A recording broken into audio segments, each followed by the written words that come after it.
want to be giving free kills over to, but let's get into this game. Let's see what Partizan have to say about their bot lane and whether they can get that snowball early like you suggested, or if Entropiq are going to be able to find some energy to bring a bit of a spanner to this works. As right now, 4 in the mid lane. A bit of a different start from them. Yeah, no crazy 5-man invade from Partizan, which is something that I think we could have expected, which is maybe what Entropiq were all here for. They wanted to see if they could find a bit of a rumble going on in the mid lane, and I think it's worth noting that I don't really see Zeri as a burst champion, right? But you hook someone in, knock them up, and they're stuck on top of the glacial field as well. That's a lot of Qs for Yopper to hit, right? It's a lot of Qs. He can get his fully sort of charged up passive auto, and also you get the the big boom. Even if it's not through a wall, you're still going to be able to connect that onto someone if they are stunned with the W. So you do have a couple of options there for Yopper. So maybe this lane is not as crazy as I think it is. Maybe it's a lane that's been played many times before. You'll see Ryle, he is ready for an early game though. He's gone longsword refillable, which is what I think most Pantheons do end up going for. You're like, no, I'm just going to win early and then get a nice and easy reset.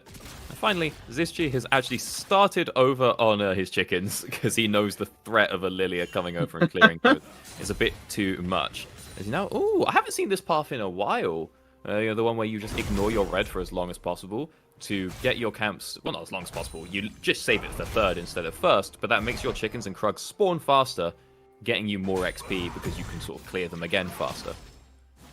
Well, let's see if it pays out for him. As you said, Vi's clear a little bit slower than the Lilia one, so we'll see if maybe delaying clear is actually going to save them. As we are going to see a little bit of a push coming out from Entropiq there in the bot lane, forcing Yopper and Clocks back to the tower. But they're not going to be too sad about that, right? Because we've talked about the potential of Clocks roaming. We've talked about, obviously, how Yopper kind of wants to be playing safe in the lane. So having the wave near their tower is not a problem. And actually, Blitzcrank being near their tower is a pretty scary prospect in itself. Yeah, that's kind of where you want to be, right? It's you have a lot of room to work with if you're on the Partizan side. Meanwhile, if Denike hits a hook, it's like, okay, I'll just sort of walk out, right? I mean, you won't because you've got Glacial, but it's pretty easy to get somewhere safe when your turret is so close. We see that actually a nice little roam from Clocks there because they didn't know where the Vice started. And so I thought maybe this early push was to set up for it. Oh, really? Really? One more spear could have done it. Didn't take Ignite though. Jackie's going to go in, gets the stun, gets the Kingslayer, but is it enough? He gets the solo kill. Jackie's taking down Relay early on. No 300 score for you. Wow, so just out of range for Relay to hit the empowered Q on the first fight. And then Jackie's, going on in. You saw that really he was 4 stacks when he threw out that Q. Couldn't get the 5th one in time, had to just try go for the kill there, and without that extra damage, could not find it. Great stuff for Jackie's to be able to pick up an early advantage in this lane, which we were not expecting to see at all. And Entropiq, I'm pretty sure they know Lilia is bot side, because they have that ward on that blue buff. They should have spotted them. They should know that something could be up. They have the ward on Clocks as well. Ooh. So able to play defensive here and just buy out time. Yeah, and then a nice little invade comes out through from Zizzy because, you know that the Lilia's bot. And you know she started her chickens because you started your chickens. So that makes a very easy timer to find out when those are going to come up. And he can just walk on through and grab those. Will be spotted out by Snow. I think it should be, too slow. Gonna lose out on the little ones, unfortunately. So not as massive as an upset as you would like. But he gets the big one, still gets the stack, on that pet. And can now carry on with a clear of his own jungle. So, I mean, all in all, if it's only this is a pretty small amount of golden XP, but I guess it's something. And Lilia going the red one. I'm a little bit surprised. I would have thought Lilia would maybe go for the blue pet there instead, obviously get that movement speed to aid them a little bit more in their clear. I felt like the blue pet was high-key useless. But then I had to play versus someone that had it, and he dodged every single thing whilst we were fighting in a bush. So I feel the problem with the blue pet is that like the move speed isn't as important once you've hit the stage of the game. You get like 20 minutes, maybe a bit earlier on a Lilia. But once you hit the point where you finish stacking it, it's a bit doomed. I don't know if the red one procs off of dots, but I think it does, which can work out very nicely for Snow. You just send a bowling ball down mid, boom. you've done some big % health damage. But also, if you just ramp it up during a fight, because it ramps, pretty quickly, you can proc it, multiple times without even having to risk hitting a spell. As, of course, Vi will just go ahead for a 5-minute Drake. That's pretty standard. Still has to be a little bit careful here, as he does get hooked. Ooh. Then it's getting the hook, and there's a hook back, and they are going to be able to trade 1-for-1 so far. But Entropiq are the ones in good position here. Going to buy themselves a bit more time, and will just be able to walk away. Ghost was used by Kantos, though. So maybe you have to keep that one in tabs check. As level 6 is going to be coming through for these bot lanes soon. Yeah, I mean, you're always going to see the 5-minute Vi Drake. That's why, you would assume part of the reason Entropiq have been getting that bot pro as they have, to not make it too suspicious when the Vi actually goes for it. And, it's usually worth just giving it up.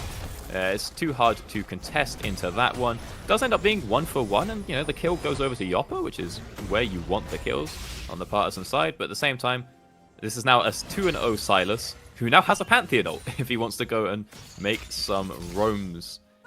Meanwhile, up in the top lane, we did see Lundorf manage to grab himself a plate as well, and he has though kept pushing, did not let the wave reset, and now there's a Vi top. Counter-strike going to come through there, trying to get away, goes all out, pushes Robocop into the lane low, but not going to go down, and now trying to heal. Sizzy just keeping their distance. Robocop going to go aggressive, gets the kill, and it's another one, and Partizan not having the greatest start, and there's the hook onto bot lane as well. Yopper in trouble, tries to slide across the wall, but gets denied.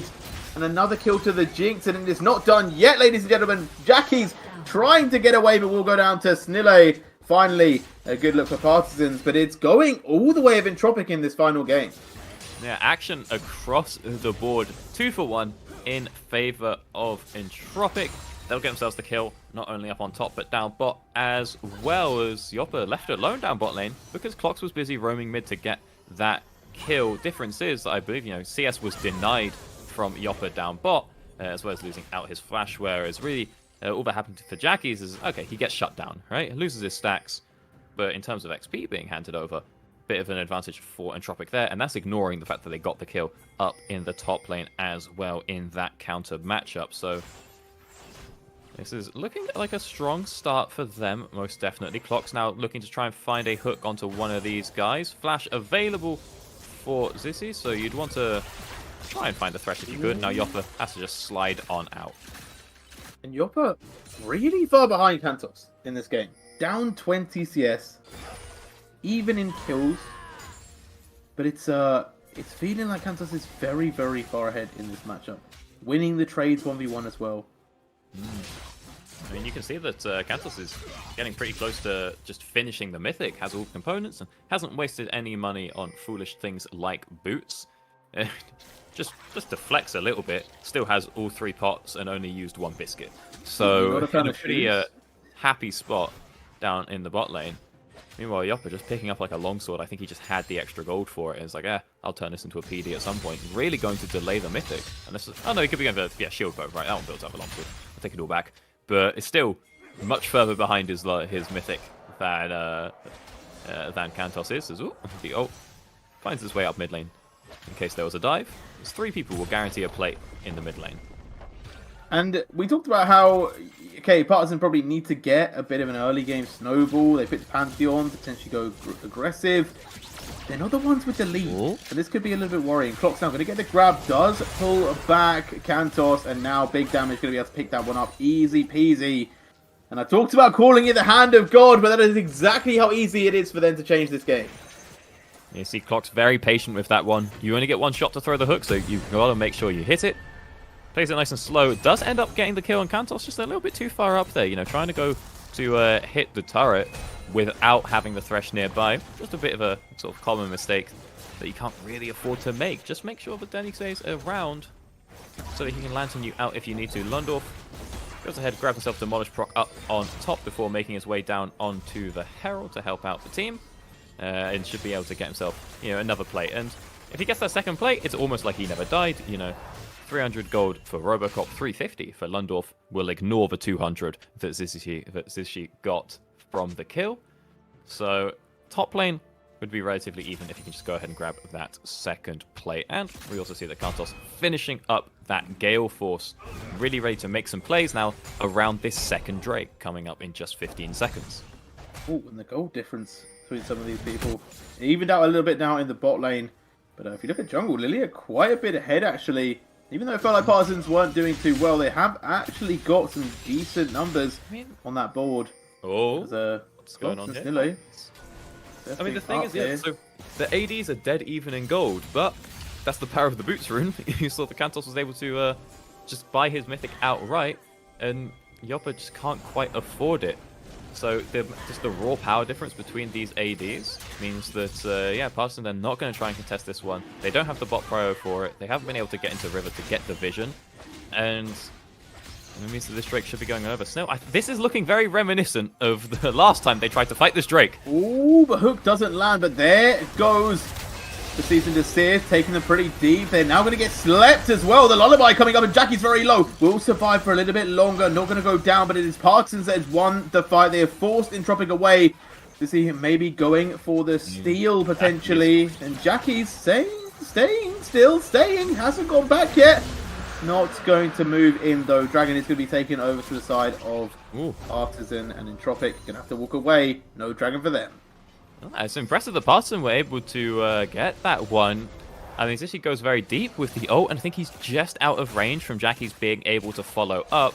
But even still, you know, he gets Lanterned out, and it's a one-man Lilia ult, so it looked like it was going to be pretty good, but Jackie just gets a little bit too chunked out during the fight.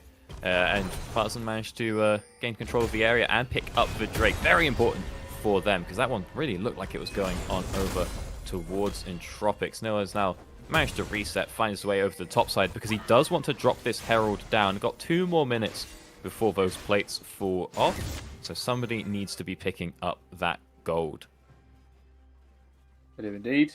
We'll see where he does decide to give that one over. Obviously, the Pantheon feels like the obvious target there. Get a bit of damage onto the mid tower, try and open up the map, but also get that scaling going, or sorry, that burst going, because he's not going to have too much scaling. He needs to become relevant sometime soon, or probably not going to be doing too much for the rest of the game, as Kantos there getting a couple extra plates, a bit more gold into that Jinx's pocket. Now we're starting to see a few more mythics be finished up across the board. Jungler's delayed, having gone for CDR boots to help out their clears, but we're seeing him pop up in the solo lanes. I think that Jackie should be pretty close. No, he's got CDR boots as well, so he's not that close. But Iceborne and Sundra are both picked up top. Gonna be honest, Sundra just a bit of a better item in this 1v1. So Robocop should be having a pretty good time. But also that Eclipse being finished for Pantheon really adds on to the burst that comes out when he hits the empowered W. You'll see, yeah, just a bit of a trade out on mid. Can he get attacked? You? No! Good movement, Jackie. Clocks! There's the grab and there's the kill. Goodbye. Hand of God is here.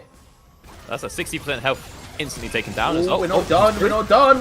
Vi going to jump back into this fight. See instant assist will lock up Relay, and now here comes the damage. Kantos moving forward, but Lundorf is not far behind. Now looking to find and isolate someone. Gets the Thresh. All out is engaged.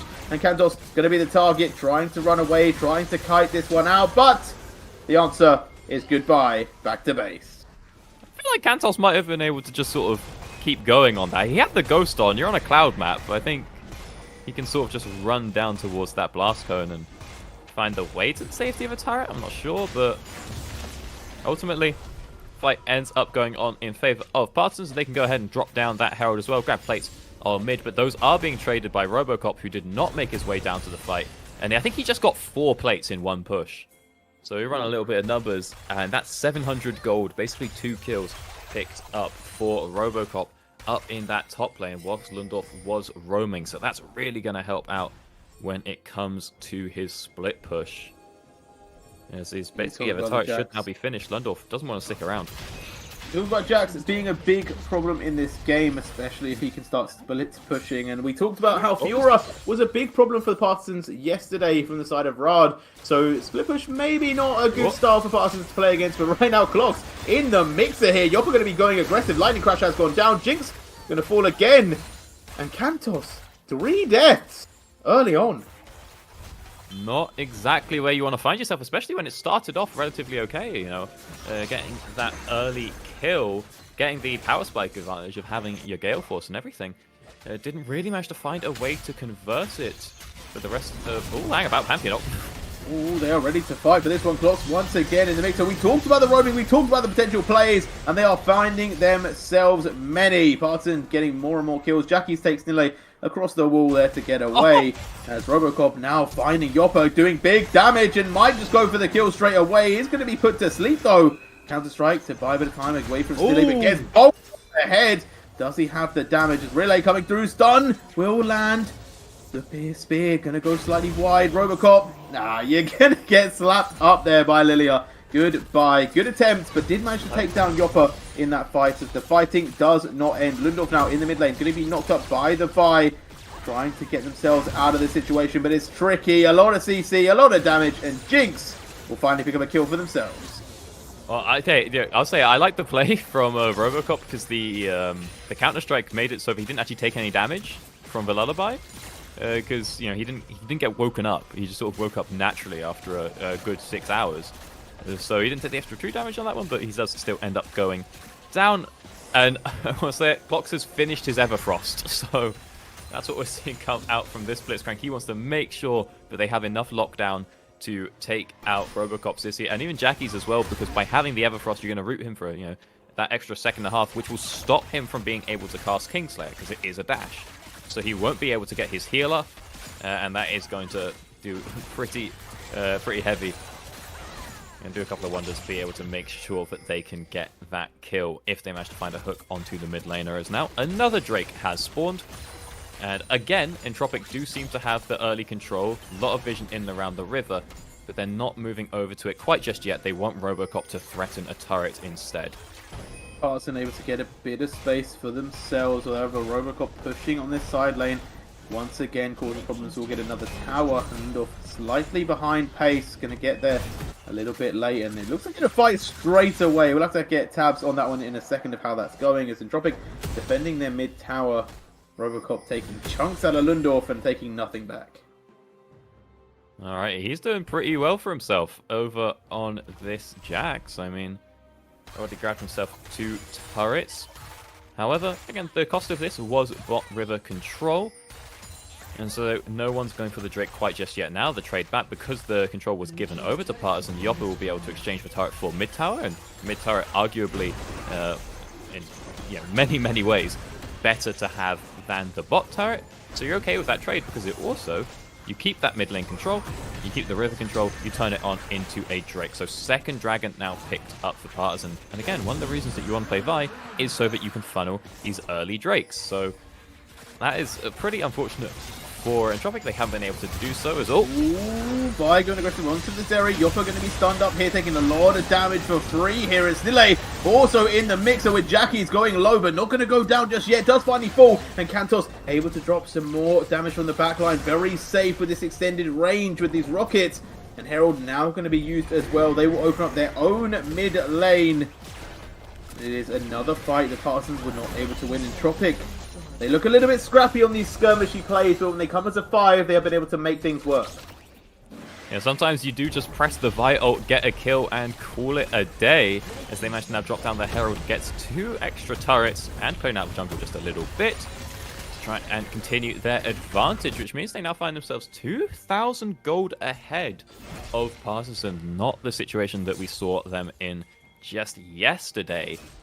As again, this Jax is continuing to be a bit of a menace up in that top lane. So they're winning the team fights, and they're going to be winning the split as well. And hey, we said, late game, these teams seem relatively even, but slight edge to Entropiq because they can activate the Jinx a lot easier in a team fight, and because you've got that Jax split. Well, the Jax split is coming along very nicely. He's got 2 items, but they're 2 very expensive items, finished at just 19 minutes. We said that the early game advantage was for Partizan. If they could get it, then the late game wouldn't matter. They haven't really managed to get it that much. So the late game is looking pretty good for Entropiq. It is indeed, and they've shown some good prowess, some good movement. As Robocop there going aggressive onto Relay. Hook going to go slightly wide, but not for Clocks. He finds his, and that is a good buy. This is bye jungler from Entropiq. Just as we see the Baron about to spawn. Now, it would be very bold for Partizan to go for the Baron straight away. It's a bit keen. It is very up. Oh, they definitely won't teleport committed by Relay down to the bot lane, but I will say, that's the Everfrost in action right there.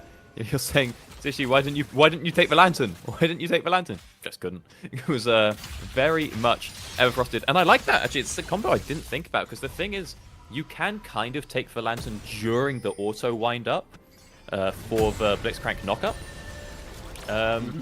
You'll still get knocked up, but you'll have taken the lantern, so you'll get some distance. Maybe it's enough to get you over the wall before the knockup connects. So I don't know if this Everfrost is actually a specific Thresh tech, because you can drop the Everfrost whilst they're flying through the air with with the hook, and then you can get the full auto wind up for the knockup before they can take the lantern. So if that's a specific tech for this lane, I like it a lot, because we just saw it in full action, demonstrating how to guarantee your team a kill. A kill that this time didn't turn into anything, but down the line could mean a Baron.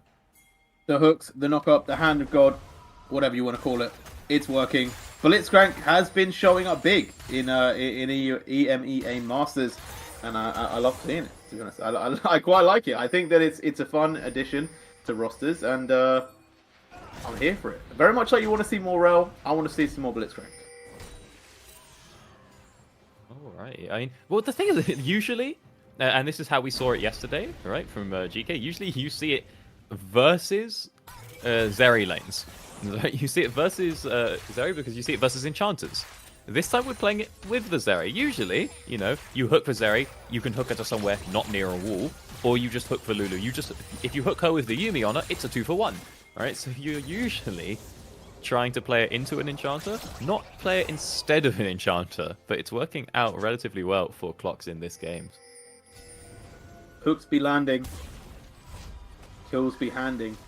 It's a strong look so far, and I will say it hasn't been the hindrance to Partizan. I feel like the fact that Entropiq came out swinging, they got a few early kills, that is what really put the brakes on Partizan so far. But the game is still very, very even. As we get to 22 minutes there, it is 1.5k gold in the lead for Entropiq. They are 1 dragon down and 1 kill down.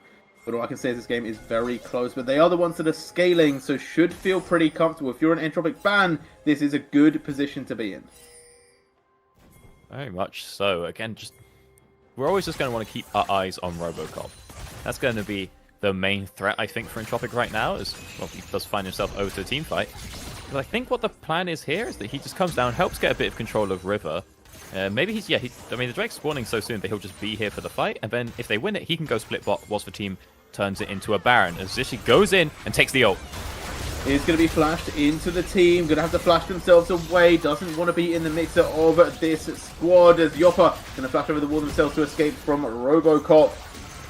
Now, Entropiq, can they find the entry? Can they find the engage? Gets knocked up, and now Silas in trouble, but they immediately got rid of Cassante. A lot of damage going down. Clocks now next on the line. Will go. Kantos? As Kantos stepping forward. Snille, no chance. Will put them to sleep, but it's too late. The damage has been done. And Baron is going to be what Entropiq sets their eyes onto. It's just like a 700 move speed Jinx, just bombing it down mid lane. Picks up another easy kill onto the jungler, and lanterns out all the way on over towards the Baron, which will be secured for Entropiq. Again, the engage looked a little bit rough. It sort of seemed the same as that Drake fight, where Zishi goes too far, has to then flash out, because Robocop couldn't follow up. Flashing Zishi into the team means that Robocop is not in range to be able to connect his own stun. Zishi has to flash out, but then the re-engage onto Jackie's, because he has that Blitzcrank ult, he manages to burst out Lundorf, and he can call it a day. Now he's in a bit of a sticky situation, but he'll re-engage it. Oh! The damage, the lightning crash from Jackie's was absolutely explosive, and Relay in huge trouble. Another kill fed to Kantos, who is picking up a lot of momentum now. Was in a bit of a dirt spot with the 1 and 3, but 6 and 3 now. Absolutely motoring forwards. 3 items on the Jinx. Partisans need to be worried about this. He was just going to walk away, but yeah, I mean, the thing is, the Zeri ult, it's exactly the same as the Blitzcrank ult. It's a high AP ratio AoE lightning field that really helps you burst someone down when you've got a Mejai's. So it was gone pretty well for Jackie's in that regard. I thought he was just out, but he turns it around on just a few hundred HP, and that will secure now an inhibitor for the team. And again, Jax in the side lane, admittedly with the help of the Vi, can pick up another turret. 600 gold, going, actually just 300 it was shared, but still, going over to Robocop. This is insane. I would not have thought Entropiq picking up the win over Partizan was what we had on the cards, but so far they are doing it. Now, it doesn't mean the game is over. Partizan's there going to be able to pick up a kill onto Robocop, but it feels like they are the ones that are always getting consolation rather than getting the big prize.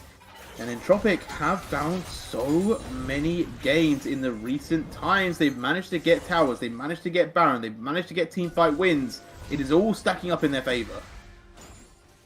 Yeah, they're just getting so much. I mean, you've now got yourselves a 3-item Jinx as well. I think Robocop should have that Shojin pretty much finished, which I just find funny because it means the man has got himself 3 core fields and 3 Kindle gems across the entirety of his build, which means he's just such a menace in the team fight. I mean, if you're split pushing Jax, it's one thing. You get the blade, you get the lifesteal. But with this kind of setup, he's just his Q is going to have a 2-second cooldown. He's going to be jumping and stunning everyone. They tried to find out Lundorf here. Stunning, getting the knockup from the Vi. Lundorf in a dire situation. 4v1. No chance to get anything done. He's going to drop down, and Entropiq take another kill. More setup, more momentum, more plays from their side. 30 seconds left on that Baron buff. If they want to push another tower, now is the chance to do it. Otherwise, they can just sit back and wait for this next Drake. Yeah, I mean, you can finally get one. You're going to deny the soul. You don't really want to give a Cloud Soul to Cassante, Lilia, and Zeri. So you may want to play it just a little bit slower, a little bit safer. If you are Entropiq, just to really guarantee the win for yourselves. But because yeah, right now you've got yourselves a 7-3 and 6-3 mid and AD. You are in a relatively safe spot. Denike has also gone ahead and picked up a Mikaels, which is going to go ahead and just make Kantos so much safer.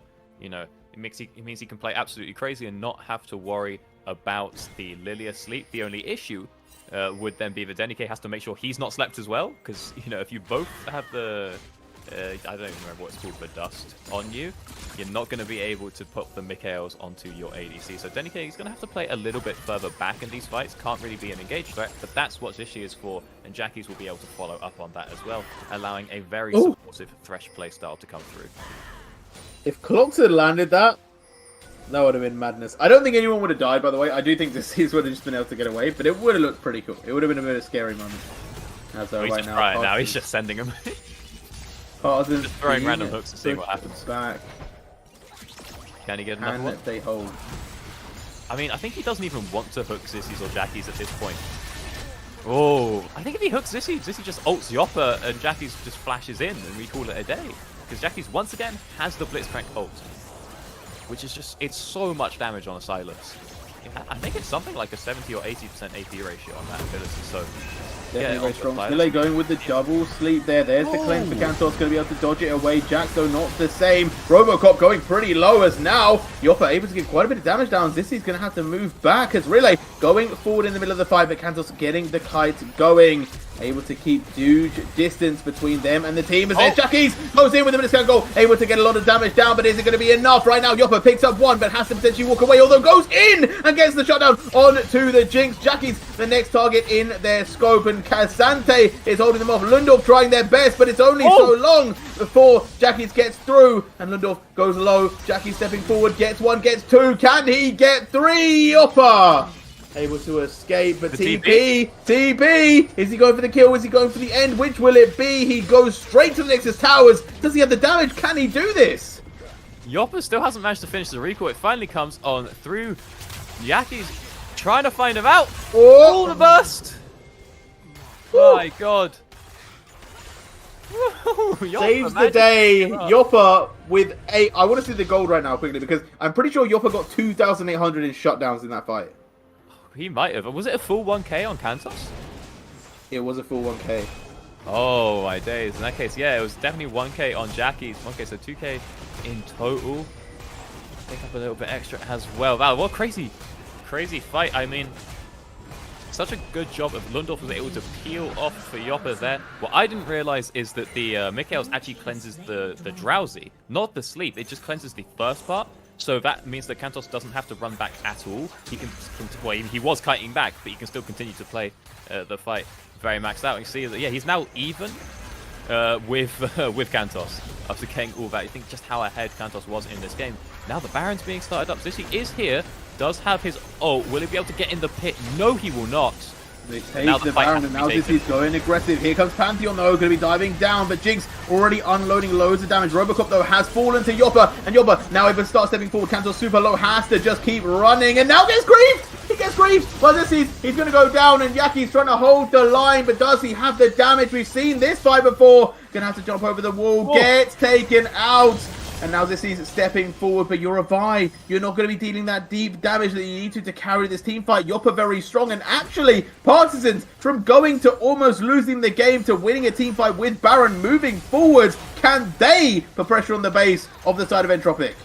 My god, what happened in these fights? I mean, for this one, Jackie's was just there a little bit late. You know, obviously still respawning, having died up in the enemy base, and it feels like Zissy, he's like, can't figure out, am I going for a steal, am I not going for a steal? It's obviously a very difficult situation to be in as a jungler when you have to make that call. Ends up being far forward enough to try for a steal, but he doesn't have the vision, so he can't try for a steal. Gets caught, and the fight carries on. Jackie's goes down again, does manage to at least keep some of the Magi stacks, but he did have 25 earlier, so going down to 9 isn't great, but oh, what a turnaround on this game, as it's now, yeah, only 2k in it, really, 2 or 3k between the two teams, and I don't know what it was at before. I think it was like 5 or 6, probably more than that. The pendulum has swung heavily back into Partisan's favor here. It looked doom, it looked gloom.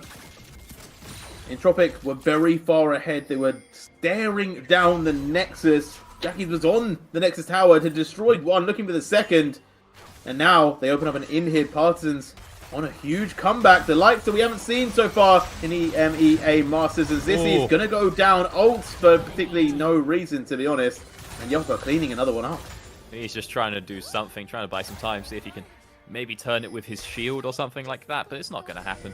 There's something else just to bring up about that fight down the bot lane that I love from Yopper as well, because there's been non-stop action since that fight. Is that Yopper just flashed in. He flashed into melee range on top of Kantos because he wanted to just basically guarantee his Q was going to hit and that it was going to hit as fast as possible to make sure he got the shutdown. Because if Kantos gets 1 or 2 more autos off, he's getting another reset and maybe he's going to be able to turn that fight around. So Yopper, as the the ADC, flashes just into melee range in the middle of a couple of people to try to make sure that he can guarantee the shutdown for himself and the kill that will remove the second most scary member from that fight.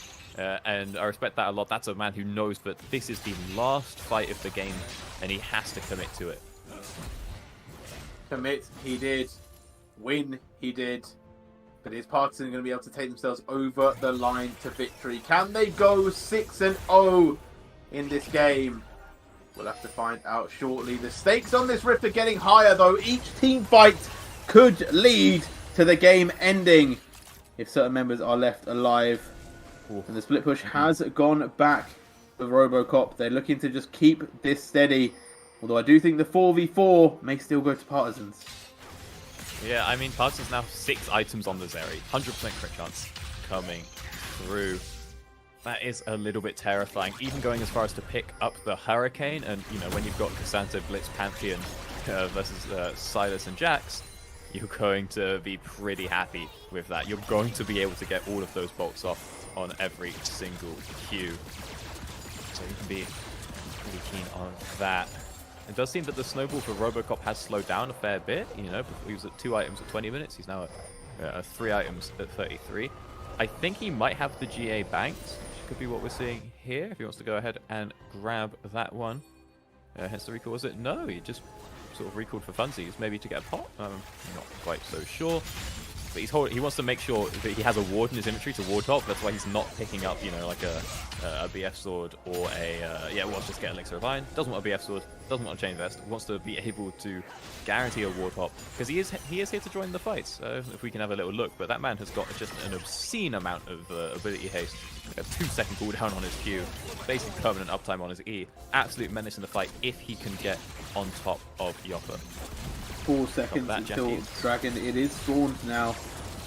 And they're trying to hold the distance. Entropiq are trying to stop the side of Partisans getting in there. Obviously, Clock's so dangerous if you have to walk into that Blitzcrank, but so is Denik. You have to be really cautious of this one. They're going to go for this Dragon, but to be honest, Partizans are quite happy giving this one over. They're just going to keep pushing down mid. Although not really much in the way of towers to take here. They will give over this Drake. Third Drake now to Entropiq. We are one away from Soul for either side. The next will be the decider. But Baron in 57 seconds seems to be the bigger fish to fry. Yeah, it's like, okay, so getting the Cloud Soul might win you the game, but, you know, the fight for it could lose you the game. And losing your one Cloud point, that's not going to do anything. So they are happy to give over that Cloud in exchange for just getting a little bit of vision in that west quad, and then they can reset, get back out onto the map as strong as possible, refill the wards on Clocks, and fight for control of the Baron pit. It's a good trade in the eyes of Partizan to just give up that Drake and not risk anything to guarantee that they can have as good a chance as possible of this Baron, because they have a Blitzcrank who is looking for a hook.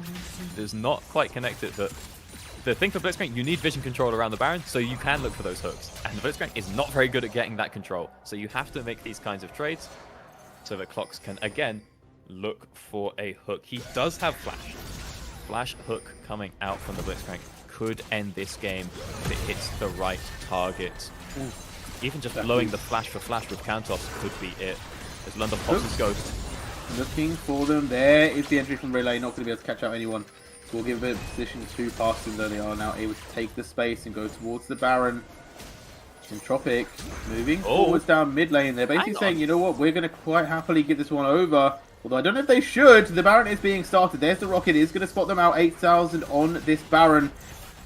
It's going to be Vi looking to go over the wall. Can they get into the pit? It has been stopped. They're waiting for the Vi to overstep. And now it goes long, but it's not stolen. And the fight has begun. Robocop in the mixer as we see Zeri doing a lot of damage. But now here comes Kantos. Big movements coming through. But it is going to be ADC versus ADC as Yopper has finished off the Jax. Kantos getting absolutely destroyed. And Denik will fall. Yopper with the damage. Partizans pick up the team fight win and surely can end the game.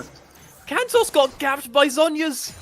He's there ready to hit 3-4 people at the same time with the AoE splash, and it's just triple stopwatches come out, stop him resetting. He can't do anything, he can't hit anyone because he cannot walk up. Meanwhile, Yopper firing out lasers left and right. Jackie's has gone in, he's got the massive AoE burst from that stolen Blitzcrank ultimate again, and they managed to win out the fight, pick up the Baron, and pick up the game for an undefeated run in the play-in. 6-0 for Partizan. 6